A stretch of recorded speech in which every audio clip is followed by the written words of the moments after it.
episode like 13 of Escaping Mom's Basement. We got 70 something days left for me to make 100k or 10k a month and Escape Mom's Basement. I just made my marathon training plan. I'm going for a sub 4-hour marathon on the first day of summer, the same day that I need to make 10k a month. And that was fun. I'm excited to get into it tomorrow. I got a 5k run tomorrow, easy pace. Should be pretty chill. I booked a meeting today, a demo call. Guy didn't sound too serious, but obviously he's gonna show up and he's gonna pay. And then I have a intro call for Thursday next week, which the guy's probably not gonna remember me, but hey, he will obviously fucking remember me. I upped my cold calls today. I doubled how many I'm doing. I was doing a very low amount to sort of kick myself into a little bit of consistency, and I doubled that number, so now we're at 18 cold calls a day instead of 9. And I know that shit sounds crazy, right? I know that's a very minuscule number. I was doing 100 a day, but I ran into a problem where I would do it for like 4 days in a row, and then I wouldn't do them for like 2 weeks, and I'd just be cooked. So the 9 cold calls a day, me and my cognitive behavioral therapist, who's helping me, catalyzing me, sort of trying to get me to reach my goals faster. We came up with that plan because she used it before with someone else in some other addiction. And yeah, seems to have worked. I feel good. I'm putting a lot less importance on cold calling. And yeah, less anxiety, less emotional attachment, less procrastination, all that. Last night I organized my Spotify. I still have a little bit more to do, but I organized the majority of my Spotify into separate playlists for different vibes that I feel on a daily basis. For example, one is laughing with the boys in the hot tub. Another one is stacking bread. Another one is flow state frequency. So yeah, that was fun. And I used that today a lot. I'm eating 100% clean now, so absolutely no gluten and no dairy either. Seed oils either. I have one exception, which is nachos. Nachos have sunflower oil in them, the brand that I get, but they don't have dairy, they don't have gluten. And yeah, honestly, I fucking love nachos way too much. Like, I love them. I fucking love them. Ask anybody who knows me IRL. I love nachos, so I couldn't really give those up.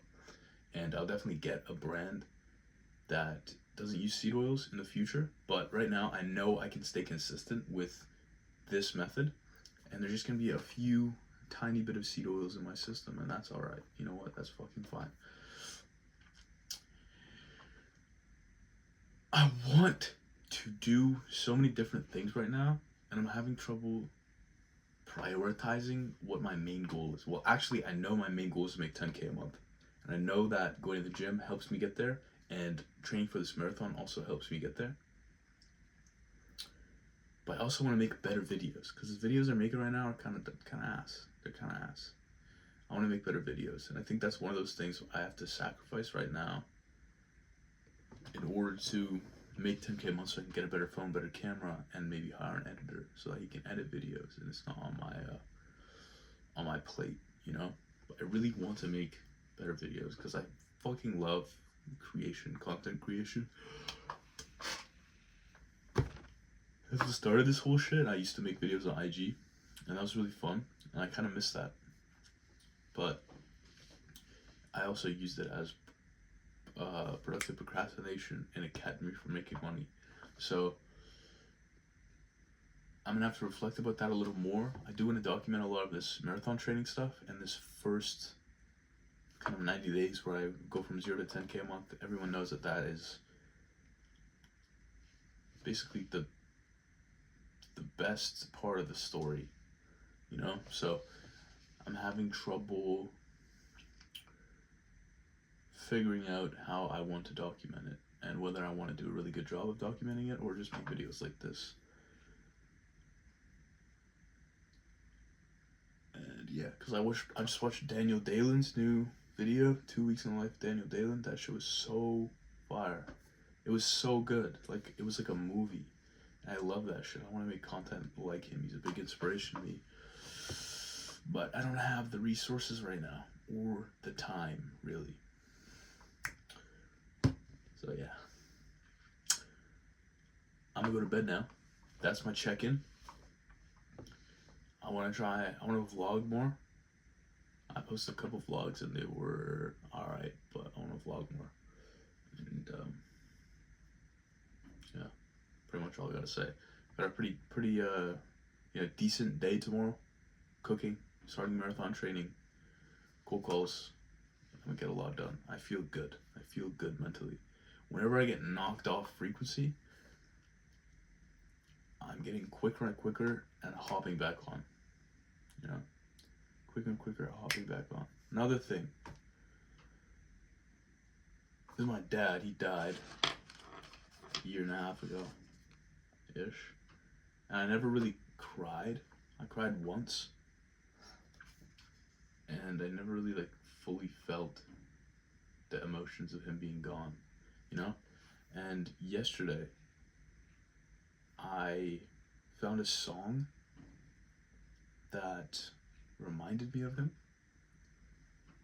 And so I basically just listened to that song on loop for a little bit and cried my eyes out. And felt really good. You know, it felt very healthy. It felt like I was processing the emotion. It wasn't like I was pushing the emotion down. I was actually kind of open to the emotion coming back up whenever I did feel it. I would try and feel it fully because I know that's very important to do. But it never really hit like it did last night. And I was in here and I was just crying. And I wrote a poem to him. I don't know if I'm going to share that on here. But yeah, I wrote a poem to him and I'm going to write it on the back of this photo here. Yeah, just trying to document absolutely everything as transparent as possible. And, yeah, if you think that there's something in your life that you haven't processed, or you feel you need to cry about it, say. Music is a good way to get there. And I highly recommend that you do, because the only thing that's really real in life is vibration. And emotion is just a vibration. It's a feeling in the body. So the only thing that's really real in life is emotion. The reason we chase something is because of emotion. The reason we dedicate our lives to something is because we want to feel emotions. We want others to feel emotions, good emotions, bad emotions, whatever that be.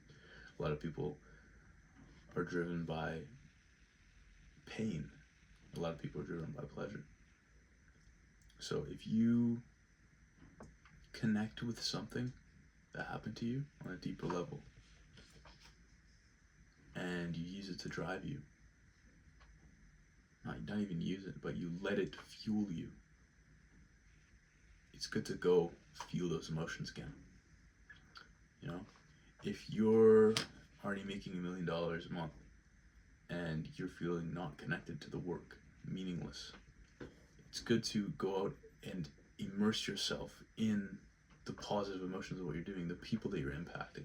I learned this from Tony Robbins. He was feeling a little empty. So he was like, what is the next moonshot? What's the next thing I want to do? And he came to the conclusion he wanted to help girls who were getting trafficked. So instead of just clicking a few buttons on his computer, deploying troops or whatever, and helping girls that were being trafficked, he actually went out and helped them, you know, face to face, hand to hand, and he cried with them, and he felt their trauma, and he felt the emotions, and he's more connected. Yeah, so leverage emotions.